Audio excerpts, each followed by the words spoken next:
Actual unit असं असते. तर पहिला आपण जमिनीसाठी आणि फवारणीसाठीचे जे ड्रम आहेत ते बघूया. हे आहे ह्युमिक, फुलविक, परत सप्तधान्य स्लरी, जीवाणू स्लरी, डिकम्पोजर आणि EM2. हे जे ड्रम आहेत सगळे हे जमीन चांगली सुधारवण्यासाठीच वापरतो. म्हणजे बघितलं कसं बनवायचं काय. साधारणतः ह्युमिक ऍसिड आणि फुलविक ऍसिड बॅक्टेरिया फंगस जमिनीतल्या वाढवण्यासाठी वापरतो. सप्तधान्य स्लरी जे आहे जे पूर्णपणे सेंद्रिय शेती करतात, ऑर्गॅनिक फार्मिंग करतात, त्यांच्यासाठी मायक्रोन्यूट्रिएंटचा सोर्स म्हणून हे वापरलं जातं. त्याच्यानंतर जीवाणू स्लरी, डिकम्पोजर आणि EM2 हे दोन्ही जे आहे ते ॲरोबिक आहेत. ते वाढवण्यासाठी हवेची आवश्यकता असते, जीवाणू स्लरी आणि डिकम्पोजर. EM2 जे आहे त्याला अनॅरोबिक पद्धतीने वाढवायला लागतं, म्हणून त्याला सिंगल एअरवॉल आहे तिथे पाहू शकता. नाही, हा ब्रुईंग याला पैसे घालवायची गरज नाही, हे असंच तयार. कारण ह्युमिक आणि फुलविक जस्ट विरघळायचे, एक काठीने फक्त ढवळलं तर तुमचं ते हलवायची गरज नाही, विरघळणार पूर्ण द्यायच्या वेळेस फक्त काठीने हलवायचं.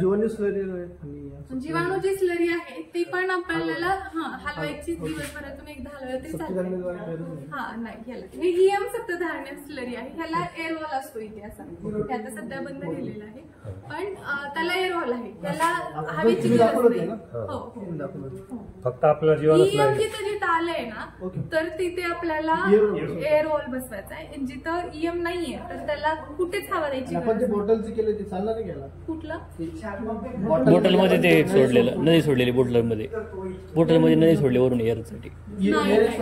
ते ऍक्च्युली तसं करून बघितलं, पण साधारणतः एक 30-40 रुपयाला तुम्हाला एअरवॉल भेटतो. हा, आणि जेव्हा तुम्ही हे करता तर तेवढं त्याचे रिझल्ट नाही. हे एकदा तुम्ही लावून दिलं वर्षभर तर तुम्हाला बघायचंच नाही ना काही, कारण कंटॅमिनेशन, ती बॉटल नाही हे ओपन झाली, ते पण करत होतो अगोदर, पण हे शेतकऱ्यांनी सांगितलं आम्हाला की अशा पद्धतीने करायचं. हा तसं. तर हे साधारणतः ह्युमिक असं दिसतं, फुलविक असं दिसतं. तुम्हाला प्रॅक्टिकली हे करतात. जीवाणू स्लरी अशी दिसते. हेवी डिकम्पोजर आहे, इथं डिकम्पोजर आहे.